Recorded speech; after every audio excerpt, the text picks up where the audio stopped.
Ajaran Syekh Siti Jenar tentang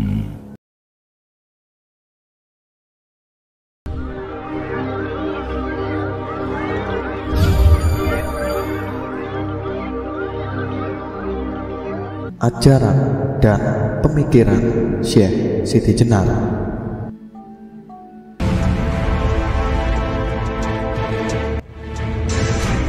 Secepat kilat Syekh Siti Jenar menampakkan diri kembali sambil berkata, "Coba tusuk sekali lagi." Ketika tusukan ketiga, Syekh Siti Jenar membujur tergeletak di lantai masjid. Anggap mengajarkan ajaran sesat oleh para wali songo. Kurang lebih sekitar tahun 1404, Syekh Siti Jenar dilahirkan. Beliau dipercaya masih keturunan Nabi Muhammad dari garis keturunan Siti Fatimah dan Ali bin Abi Thalib. Kemudian pada tahun 1475 di masa Kesultanan Demak, Syekh Siti Jenar mengembangkan ajaran Sufi yang dinilai bertentangan dengan ajaran Wali Songo. Ajaran Manunggaling Gaula Gusti atau bersatunya hamba dengan Tuhan membuatnya dianggap sesat. Nah, untuk mengikuti kisah selengkapnya, silakan tekan tombol subscribe dan tekan tombol lonceng untuk mendapatkan notifikasi video terbaru dari kami. Selamat mengikuti.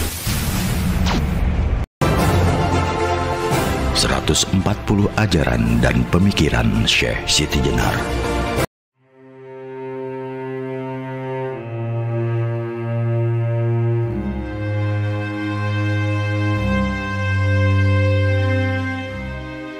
Assalamualaikum warahmatullahi wabarakatuh.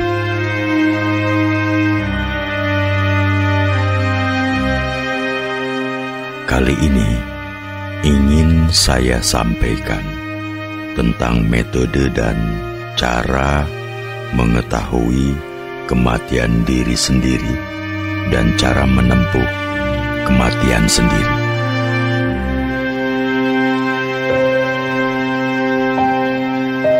Informasi ini berdasarkan kitab Atas Sadur Ada Makna halaman 49 hingga 53, juga hasil dialog dengan berbagai orang yang berpengalaman dalam hal tersebut.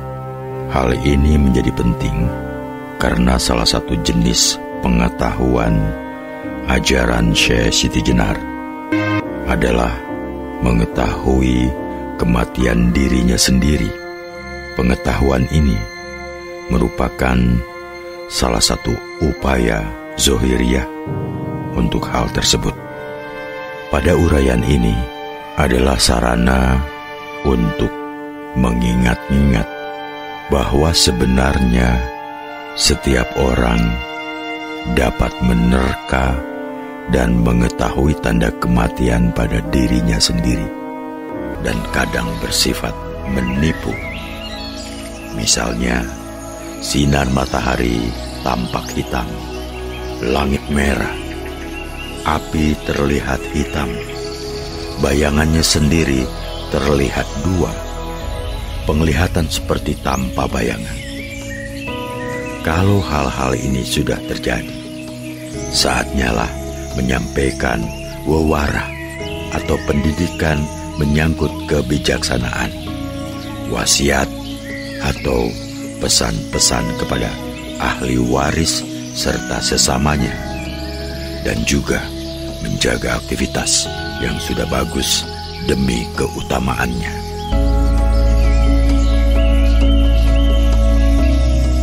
Kurang 40 hari. Kelihatan jika jari-jari tangan ditekan pada telapak tangan, jari manis bisa terangkat. Sulit ditekuk, atau jari yang 4 ditekan pada telapak tangan satunya, jari tengah sulit tertekuk. Bahkan kalau sudah tidak bisa ditekuk lagi, berarti kurang dari 40 hari. Juga sering merasa kejang-kejang pada otot-ototnya, tulang punggung dari atas sampai bawah sering terasa berkedut. Sifat lupa menjadi-jadi. Maka saatnya untuk menyesali semua keburukan yang ada, kemudian meminta maaf kepada sesamanya atau semua kesalahan, serta memberikan maaf kepada sesamanya atas kekeliruan dan kesalahan yang pernah diperbuat atas dirinya. Saatnya pula menyelesaikan segala urusan kemanusiaan agar tidak menjadi beban di alam gelanggengan. Kurang 30 hari. Kalau menggerak-gerakan jari-jari terasa berkurang atau putus, sendi-sendi terasa putus, maka saatnya menerapkan ilmu kesampurnaan yang sudah kerap dilatih dalam hidupnya, meliputi iman, tauhid, makrifat, dan Islam. Maksudnya iman adalah peneguhan kembali akan kodrat pribadi, yaitu sifat kekuasaan pribadi yang bertempat pada saat hening atau hening. Tauhid yaitu memasrahkan kepada irodat pribadi, kepada daya karsa pribadi yang juga berada di dalam hening. Makrifat adalah kewaskitaan, yang diwaspadai adalah ilmu pribadi, yaitu mengetahui bertempatnya zat, sifat, asma, dan af'al, atau inti pribadi, perupaan pribadi, asma ingsun pribadi, dan perbuatan ingsun. Mengetahuinya adalah dengan awas atau keheningan. Islam adalah selamat sejahtera, yaitu kehidupan manusia atau hidup sejati, bertempat pada kesadaran, yaitu kesadaran utuh akan sang pangeran pribadi yang bersifat jalal, jamal, kohar, kamal, atau agung zatnya meliputi semesta raya. Jamal adalah elok, indah. Sifatnya tidak berjenis kelamin, tidak makan, minum, tiada bertempat dalam ruang, tanpa arah, tanpa warna, tanpa rupa. Kohar adalah perkasa, yaitu asmanya, nama tanpa nama. Seluruh nama dalam namanya bergulung menjadi asma pribadi. Kamal adalah sempurna, atau segala aktivitasnya sempurna dalam karyanya.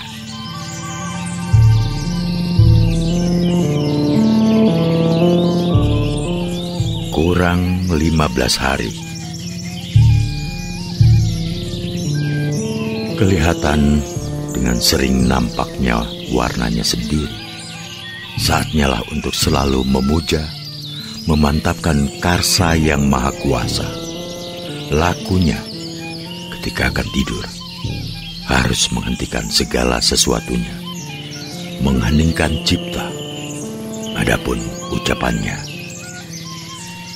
ada pepujian pribadiku yang satu, zatnya adalah zatku sendiri, sifatnya adalah sifatku sendiri, namanya adalah namaku sendiri, perbuatannya adalah perbuatanku sendiri. Aku memuja pada saat pertemuan tunggal dari keadaanku sempurna dengan kodratku. Saat itu menciptakan kondisi memuja tunggal, yaitu bapa, ibu, kakek, nenek, istri, anak, cucu keturunan, dan sesamanya yang menjadi tempat curahan kasih, agar semuanya manunggal dalam masa keabadian, juga agar bisa tulus ikhlas melepasnya jika sudah tiba saatnya kematian, karena ketidakikhlasan terkadang menjadi salah satu sebab sulitnya roh berpisah dengan badan atau wadah.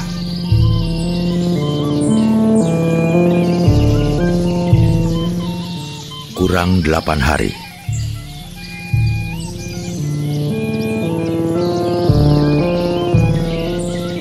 Kalau sudah berada dalam kondisi sakit, terkadang juga tidak ada nafsu makan, tidak dapat tidur. Saat itulah harus menempuh laku taubatan nasuha.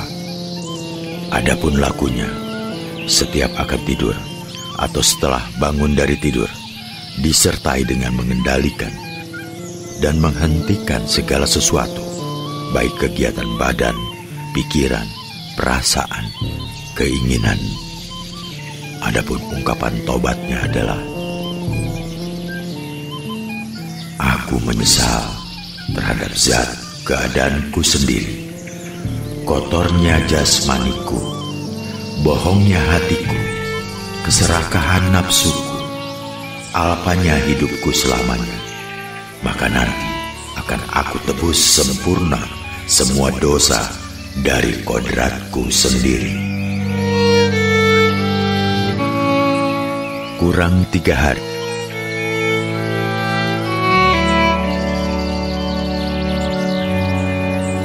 Kalau perasaan bingung, merasakan sakit yang menyeluruh, terkadang mengeluarkan kotoran yang banyak dan tanpa terasa, atau tinja tabun, atau tinja kalong, kotoran yang cair, keluar sebentar-sebentar. Kadang juga disertai keluarnya cacing kalung. Ujung jari kaki dan ubun-ubun terasa dingin.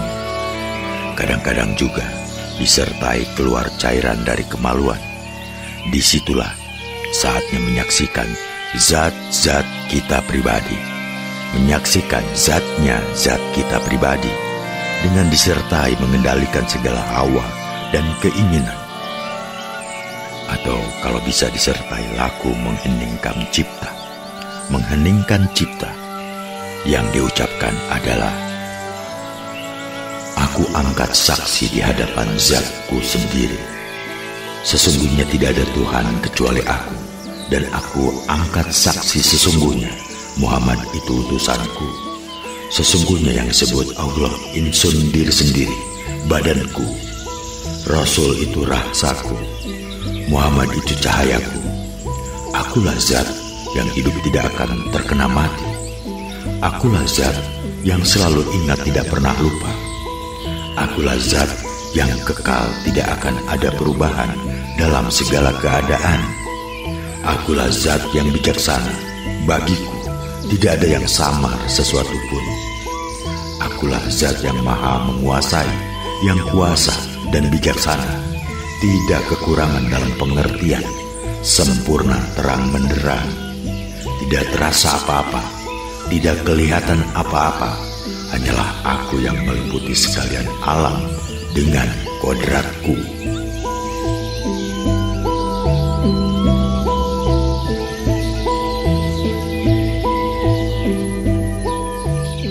Kurang 2 hari. Ketika dari 9 lubang terasa keluar angin, terkadang disertai jiwa yang memelas terhadap badan kita pribadi. Saat itulah waktunya menyucikan segala jenis anasir badan, yaitu jenis anasir yang bertempat pada zat, sifat, asma, af'al, seperti anasir badan yang berasal dari bumi, api, angin, dan air. Semua itu harus dikondisikan dalam keadaan suci, mulai untuk berpulang kepada asal masing-masing.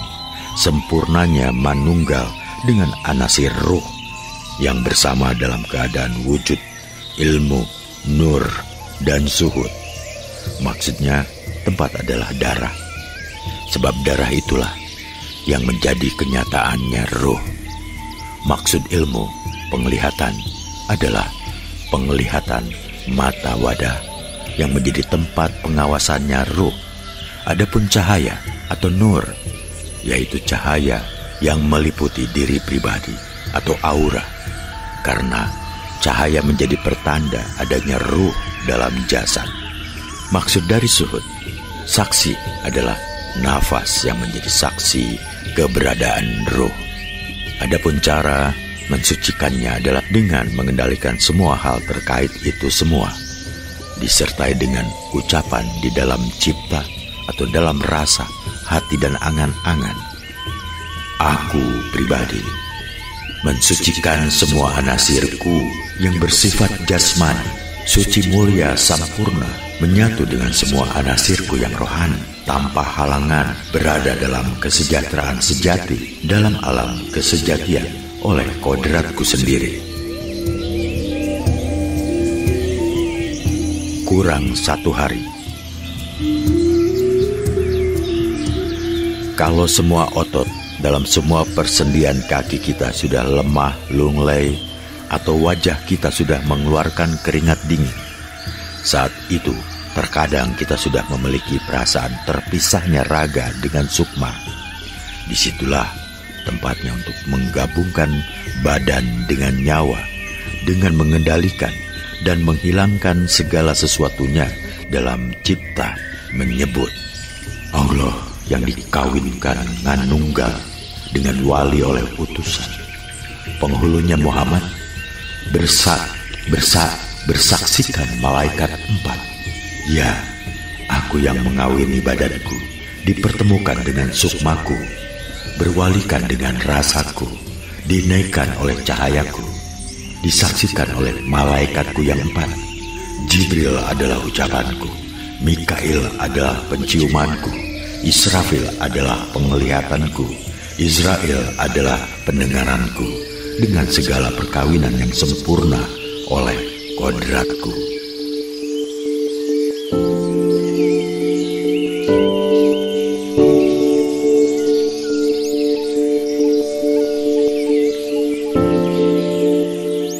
Perjalanan mati atau jalannya ruh.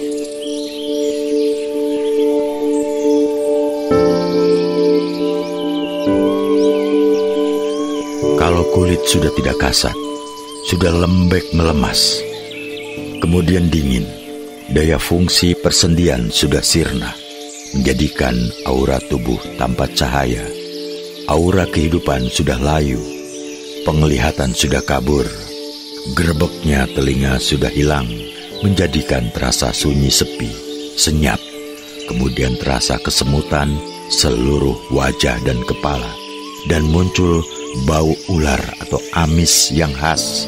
Saat itu, perasaan harus selalu sentosa.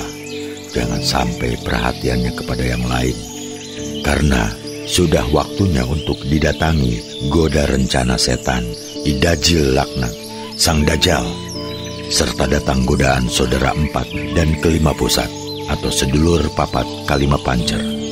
Oleh karena itu, harus segera dalam ciptanya melakukan ruwatan atau tebusan seperti ingsun meruat saudaraku yang 4 dan kelima pusarnya, Marwati, kakak kawah, adi ari-ari, darah dan pusar, semua saudaraku yang tidak kelihatan dan yang tidak terkena perawatan, saudaraku yang keluar dari jalan hina, serta saudara yang keluar bersama satu hari, semua jadilah sempurna tanpa halangan suatu apa menemukan kesejatian oleh kodratku.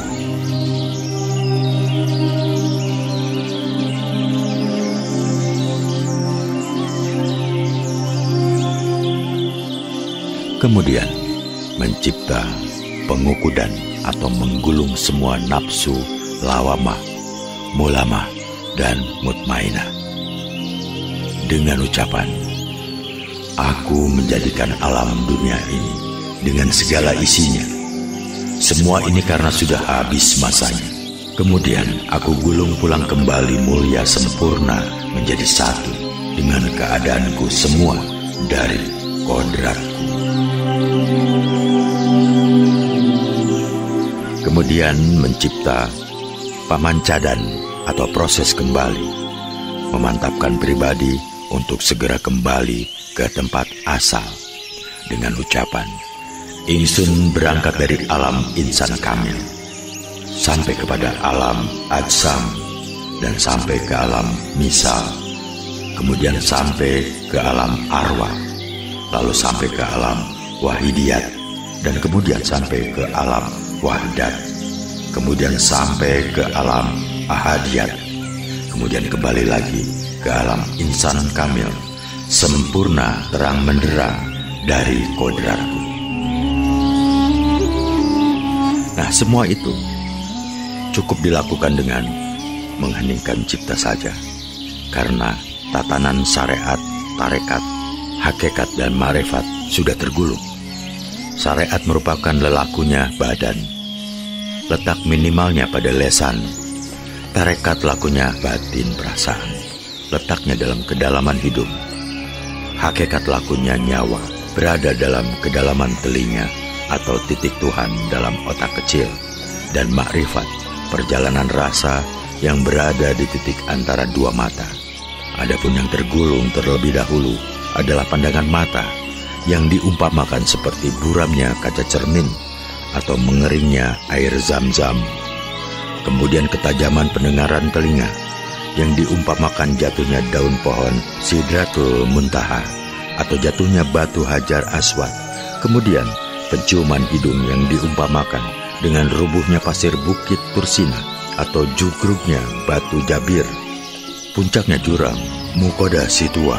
Kemudian perasaan di lisan, diumpamakan sebagai rusaknya jembatan Siratal Mustaqim atau rusaknya Kabatullah. Oleh karenanya, dalam keadaan demikian, hendaknya tidak lain hanya mencipta kondisi manunggaling kaula Gusti, menata diri. Adapun patrap lahiriahnya adalah kedua tangan bersidakep, jari-jari ngapurancang atau jari-jari tangan kanan memegang pergelangan tangan kiri dengan bentuk santai, atau bisa juga jari-jari kanan memegangi jari-jari kiri, jempol bertemu jempol, menumpang di atas ulu hati atau dada, kedua kaki lurus lencang, jempol, mata kaki, lutut kiri kanan rapat, kemaluan jangan sampai tertindih atau terhimpit, kemudian memusatkan daya pada puncak hidung di antara dua mata, diedarkan dan disifati menyeluruh ke dada, pusar, kemaluan sampai jempol kaki. Gigi dikatupkan, bibir tertutup, pucuk lidah menekan langit-langit mulut bagian depan, mata kemudian dipejamkan dengan pelan, kemudian menata dan mengatur masuk keluarnya nafas. Semuanya itu dilakukan, jangan nafas keluar mencipta kalimat Allah menjadi kesatuan Huwa Allah. Hal itu disertai dengan sikap sentosa dalam kewaspadaan.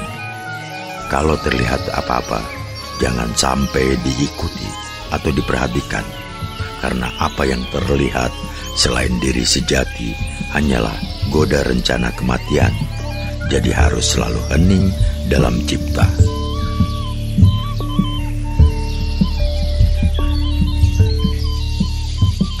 Sampai di situ akan terasa mulainya rasa perjalanan ruh, beralih dari jempol kaki sampai pada pergelangan mata kaki, naik menuju lutut, bersamaan dengan tertariknya rasa kita dari pucuk jari tangan sampai pergelangan tangan, kemudian tertarik menjalar dari pucuk-pucuk urat nadi, dari urat berhenti di pusar, yang dari tangan berhenti pada sikut. Rasa yang dasar pusar kemudian naik lagi ke dada, yang dari sikut sampai pada salang, lalu berkumpul di dada. Kemudian semuanya naik menuju pusat leher, lalu naik lagi menuju ubun-ubun bersamaan dengan hilangnya nafas kita.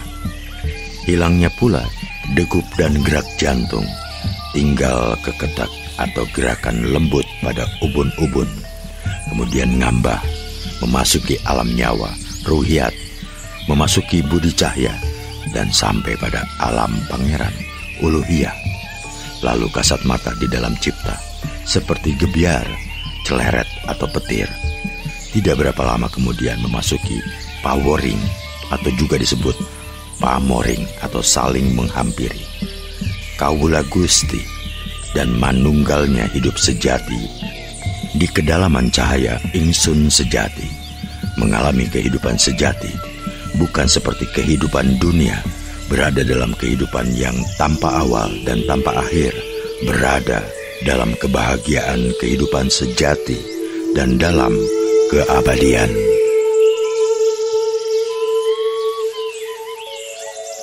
Tanda-tanda yang bisa tampak pada orang lain. Berikut akan dijelaskan tanda-tanda bagi orang yang sudah mendekati akhir kehidupan dunianya yang bisa dilihat dalam pandangan orang lain, yaitu: yang pertama, kurang 3 tahun, terkadang seperti mendapatkan panghulu atau dibiarkan sepuas-puasnya sekehendaknya sendiri dalam kehidupan. Kedua, kurang 2 tahun, terkadang memiliki penyimpangan sifat dan perilaku yang berbeda dengan kebiasaan semula. Yang ketiga, kurang 1 tahun, dalam solah bawa atau perilaku keseluruhan sering mengagetkan dan semua tampak tergesa-gesa. Yang keempat, kurang 6 bulan, seringkali berubah cepat sifat dan wataknya, kemudian tanpa hawa atau keinginan, seperti orang yang kasar menjadi alim, orang yang senang dengan keramaian tiba-tiba berubah senang menyepi dan sejenisnya. Yang kelima, kurang 3 bulan, seringkali wataknya kembali seperti anak kecil. Yang keenam, kurang 1 bulan, terkadang terlihat suram cahaya wajahnya sebagai tanda akan mengalami sakit yang mengantarkannya kepada kematian. Yang ketujuh, tinggal menanti saat waktu. Cahaya mata sudah miring serta terlihat sudah hilang cahayanya, hanya tinggal guratan pandangan kosong. Kemudian kami sawangan seperti melihat, seperti tidak. Lebih sering berkedip, lalu diam, berkedip lagi, diam lagi, dan seterusnya.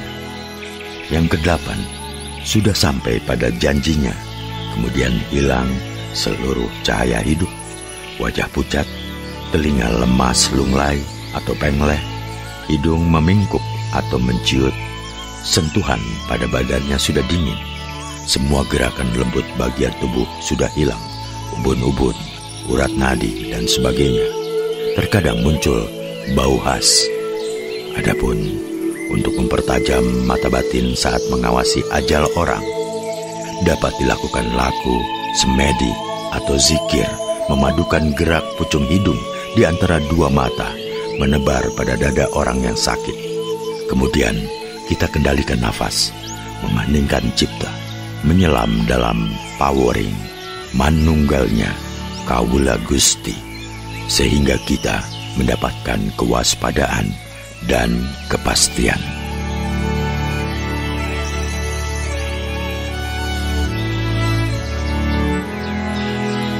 Demikian yang bisa saya sampaikan. Terima kasih atas perhatiannya. Wassalamualaikum warahmatullahi wabarakatuh.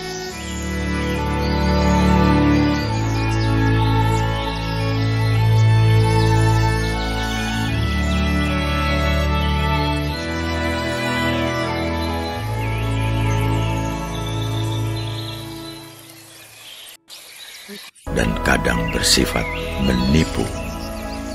Misalnya, sinar